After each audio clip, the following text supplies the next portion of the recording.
Good morning students, Gayatri school Sanchore के YouTube channel में आप सभी का स्वागत है। फिफ्थ लेसन हमने पिछले वीडियो लेक्चर में समाप्त किया। अब नेक्स्ट लेसन नंबर 6 आपके हाफ ईयरली का जो सिलेबस है उसका अंतिम लेसन संभवतया, क्योंकि 10 लेसन है तो उसमें 60% जो है वो सकते हैं इसके साथ ही हो जाएगा। तो इस पार्ट को पढ़ने के बाद मैं चाहूँगा कि जो पोइम्स जो आपके पीछे रही है उनको शुरुआत से करवाया जाए, और उसके बाद जो है ग्रामर का कुछ भाग लेकर के भी जो है आपका हाफ ईयरली तक का जो सिलेबस जो है कंप्लीट हो जाएगा। तो आज जो है वो आपका लेसन नंबर 6 जिसका शीर्षक है एक्सपर्ट डिटेक्टिव्स। Expert detectives. तो जैसा कि आमतौर पर हम करते आए हैं, सबसे पहले इसका पहला भाग जो है, इसके दो भाग हैं, फर्स्ट और सेकंड। तो इस पार्ट का जो पहला भाग है उसके कुछ डिफिकल्ट वर्ड्स, उनकी स्पेलिंग्स, उनका प्रोनाउंसिएशन और फिर उनका जो है वो हिंदी मीनिंग, हिंदी अर्थ जो है एक एक करके समझेंगे। स्पेलिंग बहुत कम ही लिखवाई है मैंने, जिससे कि आप हतोत्साहित न होकर के आराम से इन चीज़ों को जो है कर सके। तो सबसे पहले तो हम जो है उनको एक एक करके इनके स्पेलिंग्स और मीनिंग्स को समझेंगे, और उसके बाद में जो है वो सब मेरा तो कुछ निर्देश जो है वो मैं आपको दूंगा। तो सबसे पहले हम पढ़ते हैं स्पेलिंग। जो फर्स्ट स्पेलिंग है जो शीर्षक से संबंधित है, एक्सपर्ट, EXPERT, एक्सपर्ट शब्द हमने सुना है कई बार। वैसे इसका रूट जो अर्थ है, मूल अर्थ जो है इसका वो होता है विशेषज्ञ। किसी भी चीज़ से, किसी भी क्षेत्र से संबंधित संपूर्ण जानकारी रखने वाला परफेक्ट व्यक्ति जो होता है वो एक्सपर्ट कहा जाता है। उस विषय का, उस चीज़ का एक्सपर्ट माना जाता है। और दूसरे शब्दों में इसको हम कह सकते हैं कुशल। ठीक है। तो नेक्स्ट एक्सपर्ट का तो कुशल हो गया। नेक्स्ट शब्द आपका डिटेक्टिव, DETECTIVES,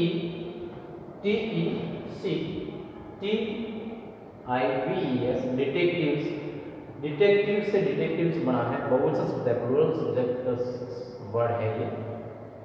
डिटेक्टिव का मतलब होता है जासूस, और डिटेक्टिव्स का मतलब हो जाएगा बहुत सारे जासूस। तो एक्सपर्ट डिटेक्टिव्स जैसा कि शीर्षक है, तो इसका शाब्दिक अर्थ हो जाएगा कुशल जासूस, कुशल जासूस। ठीक है। थर्ड जो आपके सामने वर्ड है वो है क्लिनिक। नाम सुना सुनाया नाम है, CLINIC, क्लिनिक। क्लिनिक का मतलब, वैसे इसका भी चिकित्सालय लिखा है मैंने।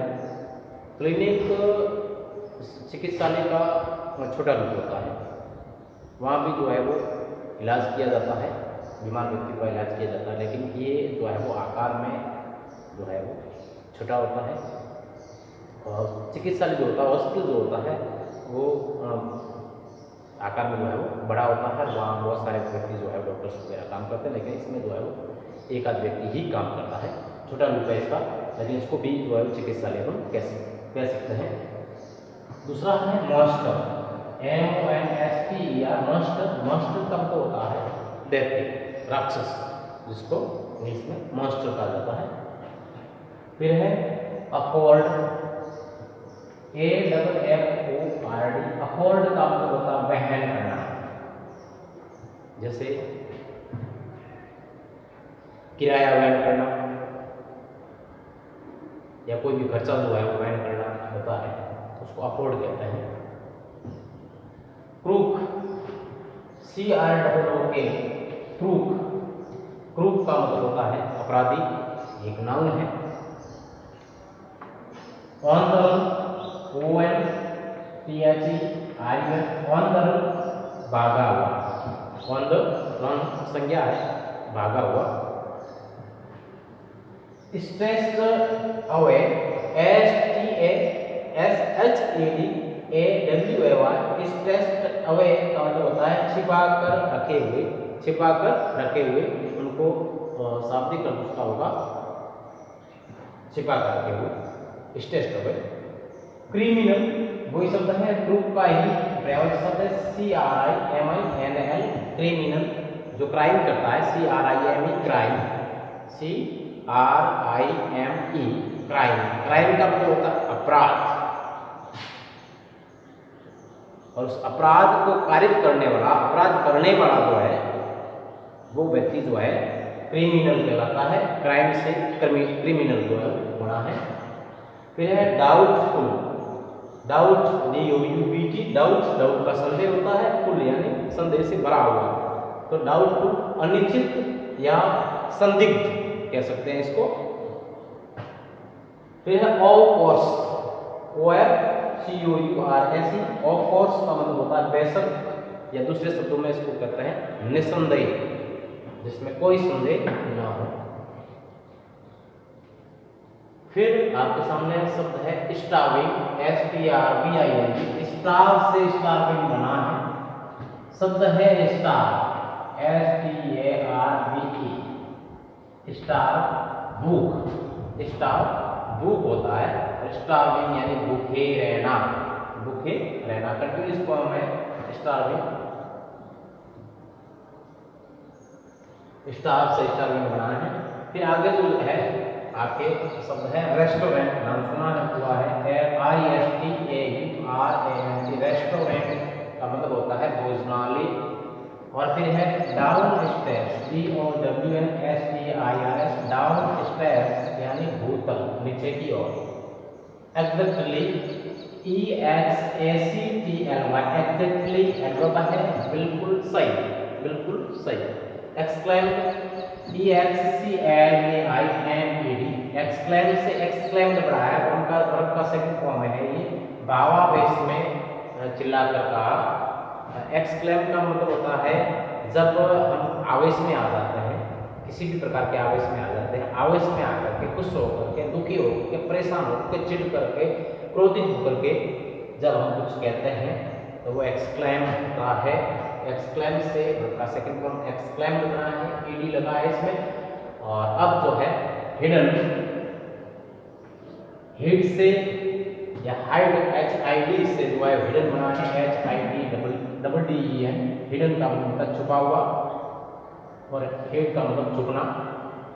फिर है ट्रंक, ये नाउन है, TRUN के ट्रंक, ट्रंक का मतलब होता है बड़ा बक्सा, संदूक। फिर है ज्वेल, JEWEL, ज्वेल का मतलब होता है रत्न, नाउन है। फिर रबीश, RUBBISH, रबीश का मतलब वैसे होता है कचरा, लेकिन यहाँ अकॉर्डिंग टू सेंटेंस है बेकार की बात, बेकार की बात। फिर इंटरप्टेड, INTRRUPTED, इंटरप्टेड का मतलब बीच में बोला, वर्ब का सेकंड फॉर्म है। इंटरप्शन से, इंटरप्ट से जो है इंटरप्टेड बना है, इंटरप्ट से इंटरप्टेड बना है। इंटरप्ट का मतलब होता है बीच में बोलना, टोकना, तो इसको इंटरप्टेड कहते हैं। वर्ब का सेकंड फॉर्म हो जाएगा ये इंटरप्टेड, यानी बीच में बोला या बीच में टोका, कोई बातचीत वगैरह कर रहे हैं या कुछ कह रहे हैं या कुछ कर रहे हैं, जब उसमें बाधा उत्पन्न की जाती है, उसके बीच में बोला जाता है या बीच में कुछ किया जाता है, तो उसको जो कहता है वो शाब्दिक अर्थ उसका होता है इंटरप्टेड, और हिंदी में इसको कहते हैं बीच में बोलना या बाधा डालना। ठीक है। फिर है स्कार्स, SCARS, स्कार्स बहुवचन है, स्कार्स से स्कार्स बना है, और जिसको कहते हैं घाव या दाग, जब कुछ लग जाता है तो वहां पर जो निशान बन जाते हैं, घाव जब बढ़ जाता है, जब निशान जो रह जाता है, उसको जो है वो स्कार कहा जाता है दूसरे शब्दों में, और दाग भी कह सकते हो आप। इसके बाद आपके सामने शब्द है बैट, जो कि एक नाउन है, और इसको कहते हैं BET, बैट यानी शर्त लगाना। फिर शूट आउट, नाम सुना हुआ होगा आपने, shoot out, SHOOT, shoot out का मतलब होता है गोलीबारी। फिर है फर्मली, एडवर्ब है FIRMLY, फर्मली, फर्मली का मतलब होता है दृढ़ता से। और फिर set on fire, SETONFIRE, set on fire का मतलब होता है आग जलाना। फिर है अनश्योर, एक होता है श्योर, श्योर का मतलब होता है निश्चित, SURE, ये उसका अपोजिट है अनश्योर, UN प्रीफिक्स लगा है इसमें, उपसर्ग लगा है UNSURE, अनश्योर का मतलब हो गया अनिश्चित। फिर फॉलोइंग, FOLLOWING, फॉलोइंग आगे आने वाला, निम्नलिखित कह सकते हो आप। फिर स्पेंड, स्पेंड SPEND, स्पेंड का मतलब बिताना होता है, और स्पेंडिंग कंटिन्यूस फॉर्म है ये, SPENDING, स्पेंडिंग समय बिता रहा या समय बिता रहे। अनॉय, ANNOY, अनॉय का मतलब होता है क्रोधित होना, और अनॉयड का सेकंड फॉर्म है ANNOYD, अनॉयड यानी क्रोधित हुआ। अपसेट, UPSET, अपसेट का मतलब होता है परेशान। तो ये जो है आपके आज के इस लेसन नंबर 6 के पहले भाग के कुछ स्पेलिंग्स और उनके हिंदी मीनिंग्स। अब नेक्स्ट वीडियो लेक्चर में हम इसी भाग को आगे बढ़ाएंगे, और इस पहले पार्ट की, पहले भाग की जो स्पेलिंग्स और मीनिंग्स जो है शेष रही हैं, उनको हम अगले वीडियो लेक्चर में समझेंगे। तरीका हमारा वही रहेगा, पहले पार्ट के स्पेलिंग करवाएंगे, और उसके बाद उसका दूसरा भाग जो है उसकी स्पेलिंग करवाएंगे। और ऐसा इसलिए कि मैं चाहता हूँ कि आपको स्पेलिंग्स याद करने का समय मिले इस पार्ट का ट्रांसलेशन स्टार्ट करवाने से पहले, जिससे कि इस पाठ की जो विषय वस्तु है, सब्जेक्ट मैटर जो है, उसको आप समझने के काबिल हो सकें। नहीं तो मैं पहले पार्ट की स्पेलिंग लिखवाने के बाद सीधा जो है ट्रांसलेशन स्टार्ट कर दूंगा, तो आपको समय इतना नहीं मिल पाएगा जिससे कि आप पहले भाग की स्पेलिंग को टच कर सको, उनको समझ सको, सीख सको, याद कर सको। तो विषय वस्तु बिना स्पेलिंग देखे आपके समझ में आना थोड़ा कठिन होगा। इसलिए मैं चाहता हूं कि आपको समय मिले, और बहुत सारा समय मिले, 2 दिन 3 दिन का समय इसमें मिले, जब तक मैं लास्ट स्पेलिंग करवा लूँ। तो इसमें तब तक आप जो है आगे वाले स्पेलिंग स्टार्ट करके आगे बढ़ते रहें और स्पेलिंग साथ में याद करते रहें। तो जब पहले पार्ट के हिंदी ट्रांसलेशन की तरफ हम बढ़े, तो आपकी वो स्पेलिंग्स तैयार हो और आपको विषय वस्तु जो है वो अच्छी तरह से समझ में आ सके, ऐसा मेरा इरादा है। तो आप जो है वो इसमें कोऑपरेट करोगे मुझे, जिससे कि आप समझने में सफल होगे, अच्छी तरह से समझ पाओगे विषय वस्तु को। आसान सा पाठ है, कोई मुश्किल नहीं है, बिल्कुल नॉर्मल है।